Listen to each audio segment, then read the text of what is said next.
அல்ஹம்துலில்லாஹ். இன்னைக்கு அல்லாஹ் நமக்கு என்ன கற்றுக் கொடுக்குறாங்கன்னு பார்க்கலாம் இன்ஷா அல்லாஹ்.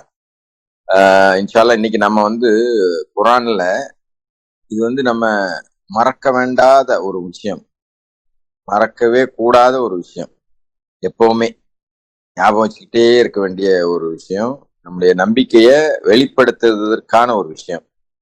அதாவது இங்கிலீஷ்ல சொல்றது அப்ரிசியேட்டிவ் அண்ட் அன்அப்ரிசியேட்டிவ்.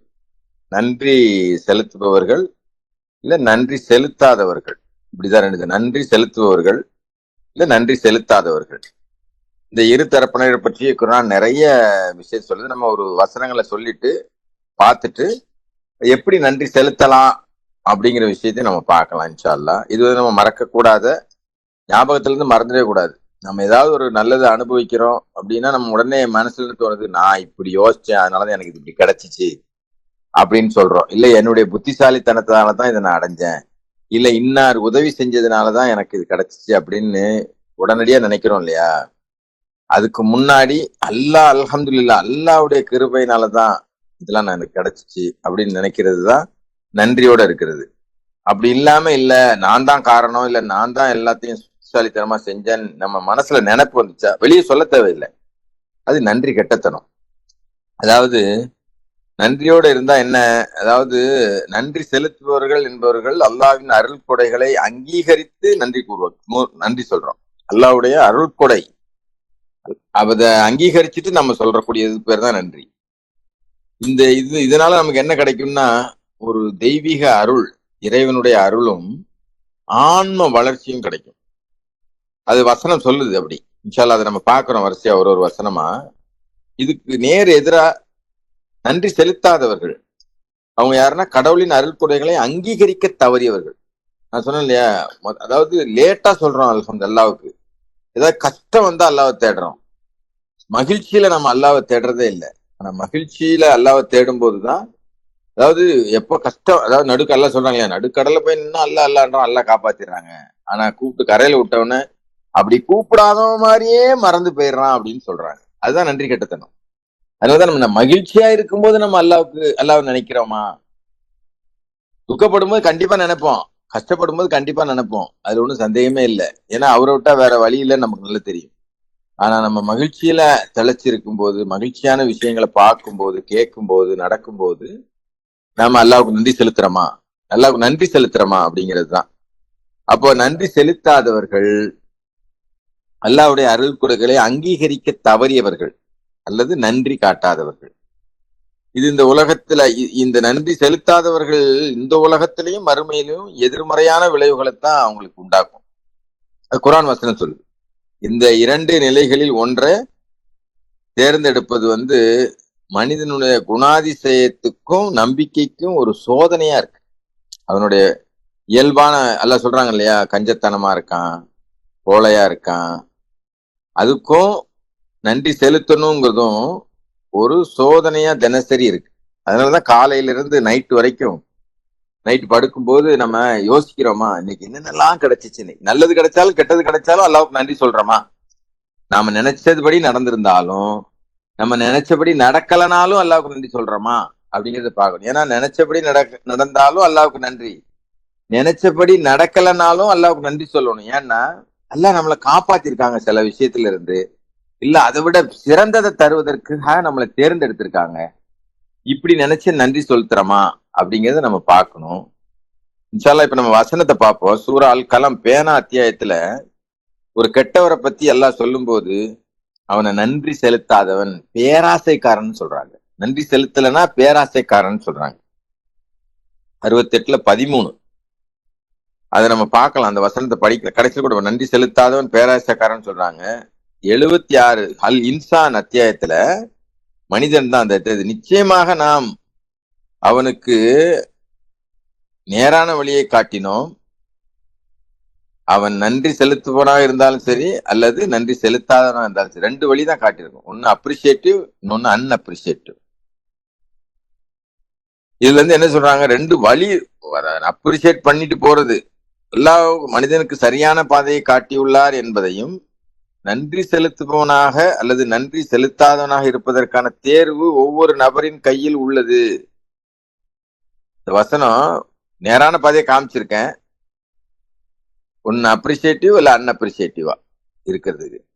76ல் 3 நான் வந்து அத்தியாயத்தையும் ஆங்கிலத்திலையும் தமிழ்லையும் படிக்கிறேன். ஏன்னா இதுல வந்து நமக்கு சுதந்திரம் கொடுத்துருக்காங்கல்ல, அதுதான் சோதனைன்னு நான் சொன்னேன். நம்மளுடைய குணாதிசயத்துக்கும் நாம நன்றி செலுத்துறதுக்கும் இந்த உலகத்துல நமக்கு ஒரு சோதனையான ஒரு விஷயமா இது இருக்கு. 76வது அத்தியாயத்தின் 3வது வசனத்துல 2 பாதைகளை அவனுக்கு நாம் காட்டினோம். நிச்சயமாக அவருக்கு 2 பாதைகளை காட்டினோம். பின்னர் அவன் நன்றி உடையவனாகவோ அல்லது நன்றி கற்றவனாகவோ இருக்கிறான். Whether he is appreciative or unappreciative. அதுக்கு மேல அப்படியே நம்ம போனோம்னா லுக்மான்ல, அதாவது 31வது அத்தியாயத்துல, பேராபத்துள்ள அலைகள் அவர்களை சூழ்ந்த போது எல்லாரும் பிரார்த்தனை செய்யறாங்க. அல்லாவிடம் மட்டுமே பிரார்த்தனை செய்யறாங்க. அல்லாவுக்கு மட்டுமே அர்ப்பணித்தவர்களா பிரார்த்தனை செய்யறாங்க. 31ல 32 இது நான் ஏற்கனவே சொன்ன மாதிரி தான். ஆனால் அவர்கள் அவரை கரையில காப்பாத்தின உடனே அவங்க அப்படியே மாறிடுறாங்க. இல்ல நான் அந்த கட்டையை பிடிச்சிட்டேன், நான் கட்டையை விட்டுருந்தேன்னா போயிருப்பேன் நேரம். அதாவது ஒவ்வொரு சின்ன சின்ன விஷயத்திலையும் நம்ம அல்லாஹ்வை மறந்துடுறோம். அதை ஞாபகமா இருக்கிறதுக்கு பேர் தான் நன்றி. எல்லா நிலைகள்லையும் எப்பவுமே அல்லாஹ்வுடைய பிளஸ்ஸிங்க நினைச்சுக்கிட்டே நன்றி செலுத்திக்கிட்டே இருக்கிறது, அது பேர் தான் நன்றி. சில இன்னும் அல்லாஹ் தெளிவா சொல்றாங்க நன்றி எப்படிலாம் செலுத்தலாம் அப்படின்னு சொல்லி. அவர்கள் கரையை அதாவது கரைக்கு காப்பாத்தின உடனே அவங்க மாறிடுறாங்க. அது என்ன சொல்றாங்க, யாராவது என்னுடைய வெளிப்பாடுகளை புறக்கணித்தா அவங்க துரோகிகள், நன்றி செலுத்தாதவர்கள். இதான் அந்த 31வது அத்தியாயத்துல அதுல 14வது வருஷத்துல சொல்றாங்க, லுக்மான்ல, நான் மனிதனுக்கு பெற்றோரை மதிக்க கட்டளையிட்டோம்.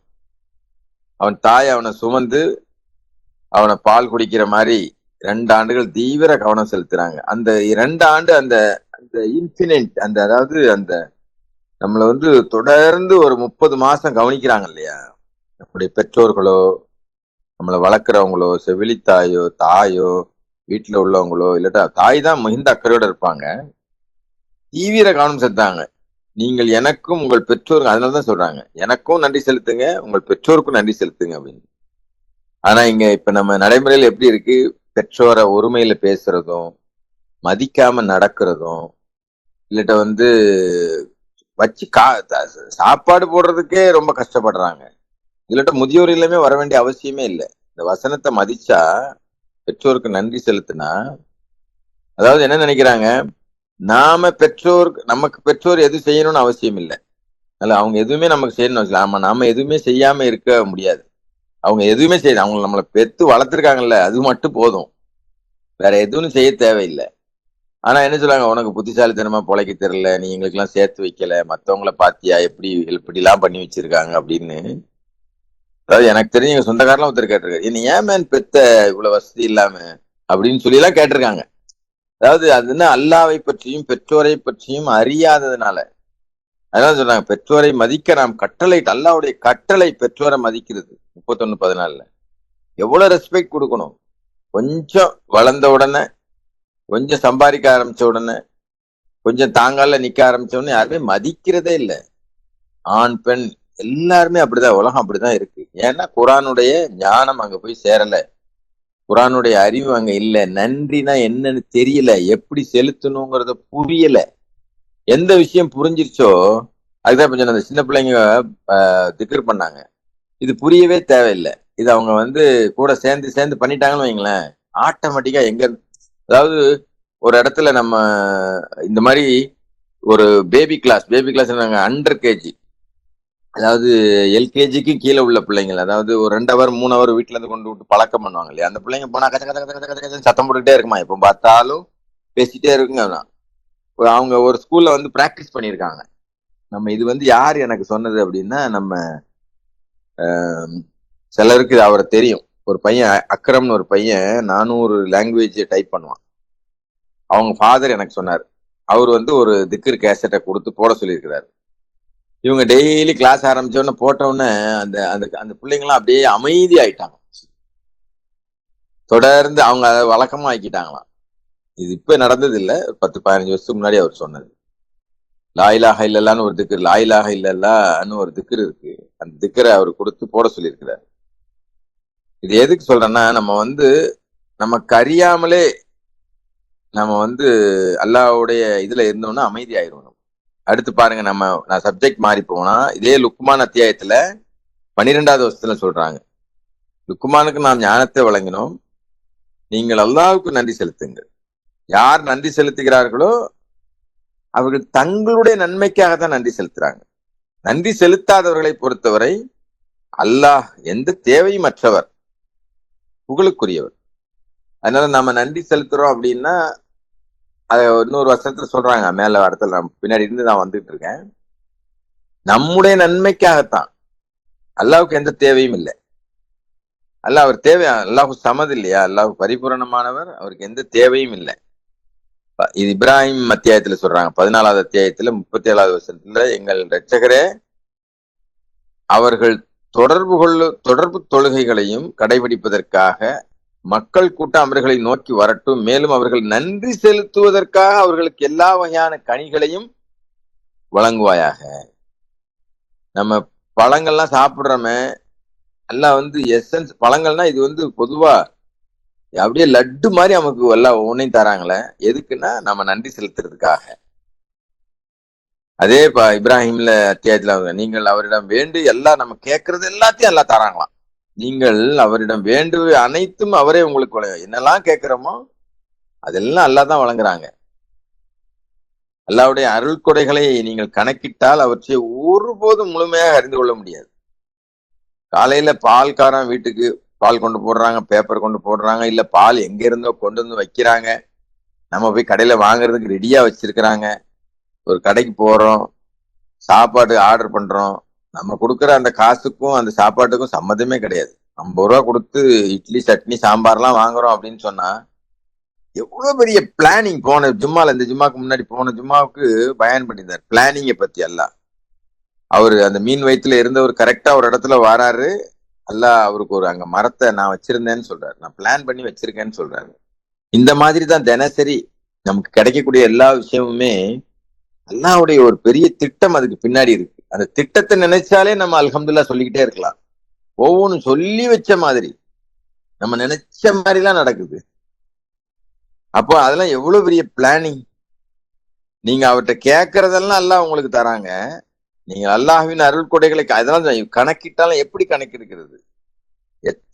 எவ்வளவு அருள் கொடைகள் நமக்கு அல்லாஹ் கொடுத்துக்கிட்டு டெய்லி, அதாவது வாழ்க்கை முழுவதுமான ஒரு அவகாசமே பெரிய அருள் கொடை நமக்கு, நம்ம அந்த ஆன்மாவை மீட்டுக் கொள்வதற்கு. அதனால அவற்றை ஒருபோதும் முழுமையாக நீங்க அறிந்து கொள்ள முடியாது. நிச்சயமாக மனிதன் வரம்பு மீறுபவனாகவும் நன்றி செலுத்தாதவனாகவும் இருக்கிறான். அப்ப இதெல்லாம் தெரிஞ்சுக்கிங்க. அப்படி தெரிஞ்சுக்கிறது தான் அல்லாஹ் நேற்று சொன்னாரு, நாயை பத்தி சொன்னாரு, அதுக்கு முன்னாடி ஒட்டகத்தை பத்தி சொன்னாரு, சிஸ்டர் உடம்ப பத்தி சொன்னாங்க. இப்படி ஒவ்வொரு அல்லாஹ்வுடைய படைப்புகளை தெரிந்து கொள்ளும் போதுதான் நம்ம இன்னும் அதிகமா நன்றி செலுத்துவோம், செலுத்தணும். அதுக்குதான் தெரிஞ்சுக்கணும். இந்த குர்ஆனை நீங்க சிந்திச்சு பார்க்க மாட்டீங்களா? கவனத்தமா படிக்க மாட்டீங்களா? ஆராய்ந்து பார்க்க மாட்டீங்களா? உங்க இதயத்துல என்ன பூட்டா போட்டிருக்கு? அப்படிலாம் கேட்கறதுனுடைய நோக்கம் என்ன? அப்புறம் இப்ராஹிம்லே சொல்றாங்க, உங்கள் இரட்சகர் பிரகடனம் செய்கிறாராம், நீங்கள் எனக்கு நன்றி செலுத்தினால் நான் உங்களுக்கு அதிகமாக கொடுப்பேன். ஆனால் நீங்க நன்றி செலுத்தாதவர்கள் மாறினால் என்னுடைய தண்டனை மிக கடுமையானது. நாம் இந்த கருத்தை நேரடியா, அதாவது நன்றி செலுத்துபவர்கள் இறைவனுடைய அருள் கொடைகளை அங்கீகரிப்பவர்கள். அதே மாதிரி நன்றி செலுத்தாதவர்கள் கடுமையான தண்டனைக்கு ஆளாகுறாங்க. நன்றி செலுத்துவது அதிக நன்மையை கொண்டு வரும், நன்றி செலுத்தாதது இழப்பு மற்றும் அல்லது தண்டனைக்கு வழிவகும். அதனால நாம நன்றிங்கிறது அதான் நான் முதல்ல சொன்னேன், நன்றி செலுத்துறதுனா என்ன அப்படிங்கறத நம்ம புரிஞ்சுக்கணும். அதை இன்ஷா அல்லாஹ் பார்ப்போம். இப்ப நம்ம எப்படிலாம் அல்லாஹ்வுக்கு நன்றி செலுத்தலாம் அப்படின்னு. நன்றி செலுத்துறதும் செலுத்தாததை பத்தி பார்த்துட்டோம். எத்தனை வசனம் பார்த்துங்க? இப்ராஹிம்ல 7வது அத்தியாயம் 14வது அத்தியாயத்துல 7வது வசனம், 34வது வசனம், 37வது வசனம். அப்புறம் லுக்மான்ல 3 வசனம், 31, அதாவது 12, 31ல 12, 14, 32, 3 வசனம். இப்ராஹிம்ல 3 வசனம், இதுல 3 வசனம், லுக்மான்ல 3 வசனம், அப்புறம் இன்சான் அல் இன்சான் 76வது அத்தியாயத்துல 3வது வசனம், அப்புறம் 68ல கெட்டவனை பத்தி சொல்லும்போது அவன் நன்றி கெட்டவன். மத்த எல்லா வசனத்திலையும் நன்றியும் சொல்றாரு. அல்ல நன்றி செலுத்தாதம் இருக்கிறது, நன்றி செலுத்துறது, நன்றி செலுத்தாம இருக்கிறது, ஓமானத்தோட இருக்கு. அதாவது ரெண்டையும் ஒப்பிட்டு சொல்றாங்க. நீ இன்ஷால்லா நாம எப்படி அல்லாஹ்க்கு நன்றி செலுத்துறதுன்னா என்ன? அல்ஹம்துலில்லாஹ் அல்ஹம்துலில்லாஹ்னு சொல்லிக்கிட்டே இருக்கிறதா? தேங்க்யூ அல்லா, தேங்க்யூ அல்லா, அதுவும் இருக்கு. அதையும் தாண்டி அதாவது எப்படி அல்லாவுக்கு நம்ம குரான்ல எல்லாம் நன்றி அறிதலோடு இருக்க வேணும்னு சொல்றாங்க. அந்த நன்றி அறிதலுக்கு சுக்குர்ங்கிற வார்த்தை அதனுடைய முக்கியத்துவத்தையும் நிறைய வசனத்துல வழி சொல்றாங்க. நம்பிக்கை கொண்டவர்கள் எவ்வாறு அந்த நம்பிக்கையை வெளிப்படுத்துவாங்கிறதையும் எல்லாம் சொல்றாங்க. எல்லா அருள்கொடைகளும் முதல் விஷயம் என்னன்னா, முதல்ல நம்பணும். எல்லா அருள்கொடைகளும் அல்லாவின் மூலமாதாங்கிறத நம்ம ஒப்புக்கொள்ளணும், மனப்பூர்வமா ஒப்புக்கொள்ளணும், அடிமனசுல எழுதணும். அதை என்ன நடந்தாலும் சரி அது அல்லாவுடைய, அதாவது நம்முடைய நன்மைக்காக தான் அல்லாஹ் எல்லாம் செய்யறாங்கன்னு சொல்றாங்க. நினைச்சுக்கணும். நம்ம அதாவது நன்மை எல்லாம் அல்லாவின் புறத்திலிருந்து வருது, தீமைய நாமளே தேடிக்கிறோம். முதல்ல நம்ம அதை நம்பணும். நம்ம அப்படி நம்பினா நம்ம விரக்தி அடைய மாட்டோம், புலம்ப மாட்டோம், குறை சொல்ல மாட்டோம் யாரையும். அப்போ இதெல்லாம் செய்யறோன்னு விரக்தி அடைஞ்சு பேசினாலும் சரி, ஐயோ நான் நிறைய நஷ்டப்பட்டுட்டேன், நான் நிறைய வீணாக்கிட்டேன் டைம, நான் நிறைய அதாவது ஏமாந்துட்டேன், இல்ல ஏதோ ஒண்ணு அப்படி சொன்னோம் அப்படின்னா அல்லாவுடைய அருள்கொடைய நாம இன்னும் ஒப்புக்கொள்ளல. அல்லாவின் மூலமா தான் நடக்குங்கிறத ஒப்புக்கொள்வதுதான் முதல்ல நன்றி செலுத்துறது. ஃபர்ஸ்ட் எல்லா நன்மைகளும் அல்லாவிடமிருந்து தான் வருகிறது என்று குர்ஆன் அடிக்கடி நமக்கு நினைவூட்டது. இதை உணர்வது நன்றி அறிதலின் ஒரு அடிப்படை. சூரா 16ல 53ல சொல்றாங்க பாருங்க, உங்களுக்கு எந்த ஒரு பாக்கியம் வந்திருந்தாலும் அது அல்லாஹ்விடம் தான் வருது. பின்னர் உங்களுக்கு துன்பம் நேரும் போது அவரிடமே நீங்கள் முறையிடுகின்றீர்கள். முதல்ல நம்பிக்கை, நன்றியை செலுத்துறதுல முதல் விஷயம், எல்லா விஷயங்களும் அல்லாவின் மூலமா தான் நடக்குதுன்னு பரிபூரணமா நம்புறது. அதுதான் நன்றி அறிதல். உணர்ந்து நம்பணும். அல்லாவின் மூலம்தான் என்பதை ஒப்புக்கொள்ள வேண்டும். அதுதான் நன்றி அறிதலுடைய அடிப்படை. அது அல்லாம ஐயோ சிலர் பிள்ளைங்க முதல்ல போயிடுறாங்க அல்லாட்ட, பெற்றோர்கள் லேட்டா போறாங்க, எல்லாரும் போதான் போறோம். இதெல்லாம் சோதனை நமக்கு. ஐயோ அப்படி போய் நம்ம ரொம்ப புலம்புறோம். புலம்ப வேண்டியதே இல்லை. நமக்கு எப்ப வேணாலும் நம்ம ரெடியா இருக்கணும் போறதுக்கு. அதுதான் அவங்க மரணத்தை விரும்புவாங்க அப்படின்னு சொல்றாங்க. எப்ப வேணாலும் நான் போக ரெடியா இருக்கேன் அப்படின்னா எல்லாரும் ஒரு நாள் போகத்தான் போறோம். இல்ல அது உடனே அல்லாஹ் திட்டுறது, அல்லாஹ் இப்படி சோதிச்சுட்டாங்க அப்படி சோதிச்சுட்டாங்க. எல்லாருக்குமே சோதனை, எல்லாருமே சோதனையில தான் இருக்கிறோம். இது முதல் வகை. எது? எல்லாரும் எல்லா அருள்கொடைகளும் எல்லா விஷயங்களும் அல்லாஹ் மூலமே என்பதை முழுமையாக ஒப்புக்கொள்வது. இரண்டாவது, வாய்மொழியா அல்லாஹ்வை நன்றி வெளிப்படுத்துறது. அதை அல்லாஹ் திக்ருன்னு சொல்றாங்க. எப்படி? அல்லாஹ்வை புகழ்வது, அவரது அருள்கொடைகளை நமது நாவுகளால் நினைவு கூறுவதும் நன்றியை வெளிப்படுத்தக்கூடிய ஒரு வழி. சூரா 2:152 சொல்றாங்க பாருங்க. ஆகவே என்னை நினையுங்கள், நான் உங்களை நினைப்பேன், மேலும் எனக்கு நன்றி செலுத்துங்கள், எனக்கு நன்றி மறக்காதீர்கள். அல்லாஹ்வை நினைக்கிறது நன்றி செலுத்துறதுங்க. எப்பப்பெல்லாம் நினைக்கிறீங்களோ இப்பெல்லாம் நன்றி செலுத்துறோம்னு அர்த்தம். அப்படித்தானே சொல்லுது. நீங்க என்னை நினையுங்கள், நான் உங்களை நினைப்பேன், எனக்கு நன்றி செலுத்துங்கள், எனக்கு நன்றி மறக்காதீர்கள். அதான் அதுக்கு அர்த்தம். அல்ஹம்துலில்லாஹ் அல்ஹம்துலில்லாஹ், எல்லா புகழும் அல்லாஹ்வுக்கே உரியது. இல்ல அல்லாஹ்க்கு தான் எல்லா புகழும், அல்லாஹ்க்கு தான் எல்லா புகழும். அல்லாஹ்வுடைய கிருபையில் நல்லா இருக்கு, அல்லாஹ்வுடைய கிருபையில் எல்லாமே நல்லா தான் நடந்துட்டு இருக்கு. அதாவது வியாபாரம் நமக்கு அப்படி அல்லாஹ்வுடைய கிருபையில் அப்படி பழக்கமாயி போச்சு. எப்ப கேட்டாலும் டாப் ஆஃப் த வேர்ல்டு, அல்லாஹ்வுடைய கிருபையில் ரொம்ப நல்லா இருக்கேன் அப்படின்னு சொல்லணும் எல்லாரும் எப்பவுமே. உண்மையில நல்லா தான் இருக்கும், நல்லா இல்லாம யாருமே இல்லை. அல்லாஹ் அப்படி யாரையும் வைக்கவே இல்லை. ஏன்னா அவர் சொல்றாரு, என்னுடைய அடியாருக்கு அவன் இப்ப என்ன வச்சிருக்காரான்னு அதுக்கு அளவுக்கு அதிகமா கொடுத்தா வரம்பு மீறிடுவாங்கிறதுனாலதான் நான் கொடுக்கலன்னு சொல்லியிருக்காரு. நம்ம கொடுக்க வேணாம்னு நல்லா நினைக்கவே இல்லை. அவங்க அதான் சொன்ன, இந்த குணாதிசயம், நம்மளுடைய குணாதிசயத்துக்கும் நன்றி செலுத்துதலுக்கும் உள்ள தொடர்பை பார்த்தோம் அப்படின்னா அது ஒரு பெரிய சோதனை. அது எல்லா நபிமார்களுடைய வரலாறுகளையும் நமக்கு சொல்றாங்களே, எல்லாரையும் ஒரே மாதிரியா பொருளாதாரத்திலையும், மனைவி மக்களை கொடுத்ததுலயும், இல்லட்ட அவங்களுக்கு கொடுத்திருக்கக்கூடிய அந்த சூழ்நிலைகள் எல்லாம் நமக்கு சொல்லி காட்டுறதுலயும் எல்லாருடைய சிச்சுவேஷனும் ஒரே மாதிரி இல்ல.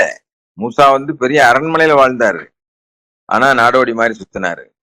இப்ராஹிம் சண்டை போடுறாரு, திருப்பி எல்லாம் அதாவது இமாமா ஆக்குறாரு. இப்படி நம்ம ஒரு ஹிஸ்டரியா பார்த்தோம் அப்படின்னா, வேற வேற சூழ்நிலையில, வேற வேற மக்கள்கிட்ட, வேற வேற சந்தர்ப்பம் மாதிரி அவங்க விஷயத்தெல்லாம் நமக்கு சொல்லி காட்டுறதே அதுல இருந்து நம்ம படிப்பினை எடுக்கணும் அப்படிங்கிறதுக்காகத்தான், அதுல இருந்து நம்ம படிச்சுக்கணும் அப்படிங்கிறதுக்காகத்தான். அதுவும் மூசா நபி சரித்திரத்துல நிறைய விஷயம் இருக்குது அப்படின்னு சொல்றாங்க. ஒவ்வொரு விஷயத்தையும் அணுவணுமா நம்ம பார்த்தோம்னா நம்ம அல்லாஹ் அக்பர் எப்படி படிச்சு தராங்க, எப்படி கத்து கொடுக்குறாங்க. அர் ரஹ்மான் அல்லமல் குரான் அப்படிங்கறது நம்ம புரிஞ்சுக்கலாம். அப்புறம் செயல்கள் மூலம் நன்றியை வெளிப்படுத்துதல். நன்றி வெறும் அதாவது முதல்ல அந்த எல்லா அருள்கொடைகளுக்கும் மூலம் அல்லாதான் நம்புறது. ரெண்டாவது வாயால சொல்றது, அல்ஹம்துலில்லாஹ் சொல்றது, அல்லாஹ்வை நினைக்கிறது, திக்ர். அப்புறம் செயல்கள் மூலமா, வணக்க வழிபாடுகள் மூலமா நன்றியை வெளிப்படுத்தல், இபாதத். நன்றியை வெறும் வார்த்தைகளால மட்டுமல்லாமல் நமது செயலாலையும் அல்லாஹ்வை நாம் வணங்குகிறோம்.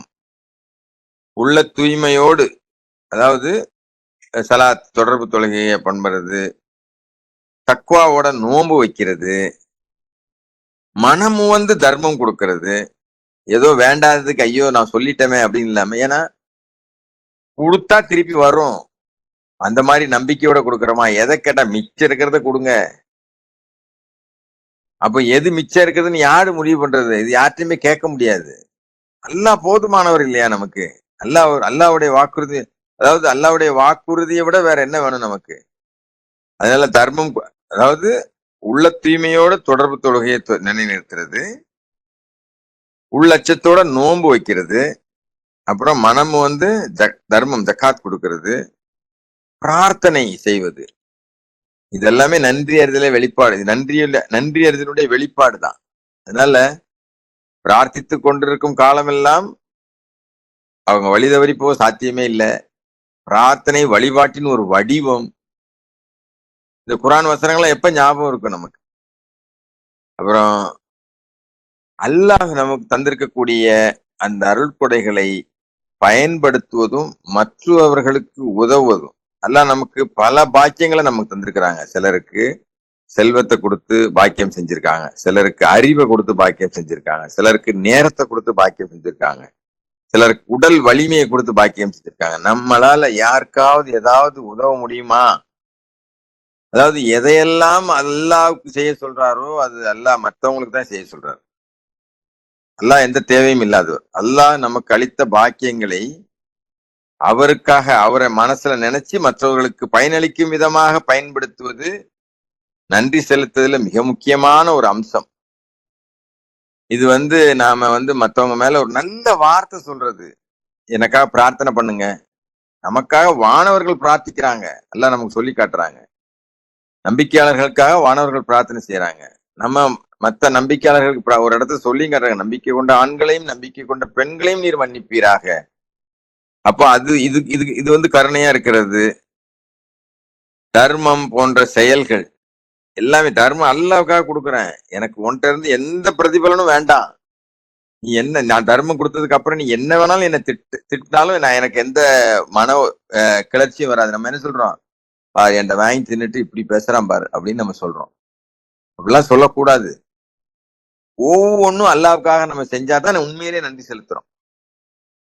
அப்புறம் இதுல தர்மம் போன்ற செயல்கள், நம்முடைய நேரம், நமது நேரம், அப்புறம் செல்வம், திறமை, எல்லாம் நமக்கு தருக்க திறமை. அதாவது இப்ப இதுல ஒரு முக்கியமான விஷயம் என்னன்னா, மற்ற விஷயங்கள்லாம் நமக்கு அல்லாஹ்வுக்கும் தெரியும். ஆனா மற்றவங்களுக்காக நம்ம செயல்படும் போது சில குறைகள் நம்ம செய்யத்தான் செய்வோம். சிலர் நம்மள குறைகளை சுட்டி காட்டத்தான் செய்வாங்க. நம்ம நல்லா இருந்தாலும் நேர்மையா இருந்தாலும் நம்மளை விமர்சனம் செய்யத்தான் செய்வாங்க. நம்மளை குறை சொல்லத்தான் செய்வாங்க. எது செஞ்சாலும் குற்றம் கண்டுபிடிக்கத்தான் செய்வாங்க. இதையெல்லாம் ஏற்றுக்கொள்ளக்கூடிய பக்குவம் இல்லைன்னா நம்ம அல்லாஹ் இன்னும் ஏத்துக்கலன்னு அர்த்தம். நல்லா புரிஞ்சுக்கணும் நம்ம. ஏன்னா நன்றியை செலுத்துறதுக்கு மிக முக்கியமா நம்மளுடைய எண்ணம், சொல், செயல்பாடு மூலம் மற்றவங்களுக்கு அது உதவியா இருக்கா அப்படின்னா இந்த பழி சொல்லுக்கெல்லாம் முகமது நபியை பழிச்சு சொல்லலையே அவங்க. அல்லாஹ் அதை சொல்லியும் காட்டுறாங்க. அந்த அந்தகர் வரும்போது நீ என்னப்பா அல்லாவே அவங்கள சொல்றாங்க, சுட்டி காட்டுறாங்க. அவர் ஒரு சாதாரண மனிதர் தான் அப்படின்னு தெரிஞ்சுக்கிறதுக்கும், அந்த ஜெயித் அவருடைய வளர்ப்பு மகன் விவகாரம் செய்ய போறானோன்னு உலகம் என்ன சொல்லும் அப்படி அவரும் பயந்துதான் இருக்கிறாரு. அதெல்லாம் ஏற்றுக்கொள்ளணும், இப்படிலாம் செய்யலாம், இப்படிலாம் இருக்கணுங்கிறத நாம படிச்சுக்கணுங்கிறதுக்காக தான் அல்ல இந்த விஷயத்தெல்லாம் சொல்லி தராங்க. நம்ம மற்றவர்களுக்காக நாம செயல்படும் போது இந்த மாதிரி, அதாவது அக்செப்டிங் கிரிட்டிசிசம் சொல்லுவாங்க. உலகத்துல அந்த மாதிரி விமர்சிக்கப்படாத எந்த தலைவர்களுமே கிடையாது, எந்த நபியுமே கிடையாது, எந்த தூதருமே கிடையாது. எல்லாம் நமக்கு திருப்பி திருப்பி சொல்லுங்க, பைத்தியக்காரன் இருக்கேன், அறிவு இருக்கா நான் இருக்கேன் அப்படின்லாம் சொல்லவாத்தான் செய்வாங்க. இதேதான் வரும் எல்லாருக்குமே. அதனால நன்றி அறிதலின் நன்மை நமக்கே என்பதை உணர்ந்து, இதைத்தான் முக்கியமான விஷயம். நன்றி செலுத்துவது இறுதியில் நன்றி செலுத்துபவருக்கே பயனளிக்கும் என்று குரான் வலியுறுத்துகிறது. குரான் லுக்மான் நம்ம ஏற்கனவே படிச்சவங்களுக்கு 3:12. அதாவது இன்ஷா அல்லாஹ் நன்றி செலுத்துவதற்கு அல்லாஹ் தன்னுடைய அருளை அதிகப்படுத்துறார். அதுக்காக நம்ம நன்றி செலுத்தணும். நன்றியற்ற தன்மை அதை பார்த்துடும். நம்ம சுருக்கமா குரான் சொல்றது என்ன, நன்றி அறிதல் என்பது அல்லாஹுடைய அருள்கொடைகளை அங்கீகரிப்பதன் மூலமாகவும் வாய்மொழியாகவும் நம்முடைய செயல் வணக்க வழிபாடுகள் மூலமாகவும் அதை தூய்மையான நிலையில வெளிப்படுது. அவருடைய பாக்கியங்களை மற்றவர்களுக்கு உதவுமாறு பயன்படுத்துவது. நன்றி அறிதல் இறுதியில் நமக்கே பயன் தருது அப்படிங்கிற நம்பிக்கையில அல்லாஹ்வுடைய அருள்ல இந்த ஆன்மாவை வளர்த்துக் கொள்வதற்கு நாம மறக்க முடியாத ஒரு விஷயம் என்ன இருக்குன்னா, அது நன்றியோட இருக்கிறது தான். இதை புரிந்து கொள்வது. மாஷா அல்லாஹ், அல்லாஹ் நமக்கு தொடர்ந்து நன்றியுடைய மக்களாக ஆக்கி வைக்கணும். நம்முடைய பிள்ளைகளையும் அப்படி ஆக்கி வைக்கணும். அவருக்கு அது ஒரு பிரார்த்தனையே சொல்லிவிடுறாங்க, உமக்கு நன்றி செலுத்தக்கூடியவர்களாக எங்களை நீர் ஆக்கி வைப்பீராக, என்னுடைய பிள்ளைகளையும் அவ்வாறு ஆக்கி வைப்பீராக சொல்றார். அதனால இன்ஷா அல்லாஹ் அல்லாஹ் நமக்கு அது அருள் செய்யட்டும் பிரார்த்தித்து நான் நிறைவு செய்கிறேன். அல்ஹம்துலில்லாஹ். அஸ்ஸலாமு அலைக்கும். ஏதாவது கேள்வி இருந்தா கேட்கலாம்.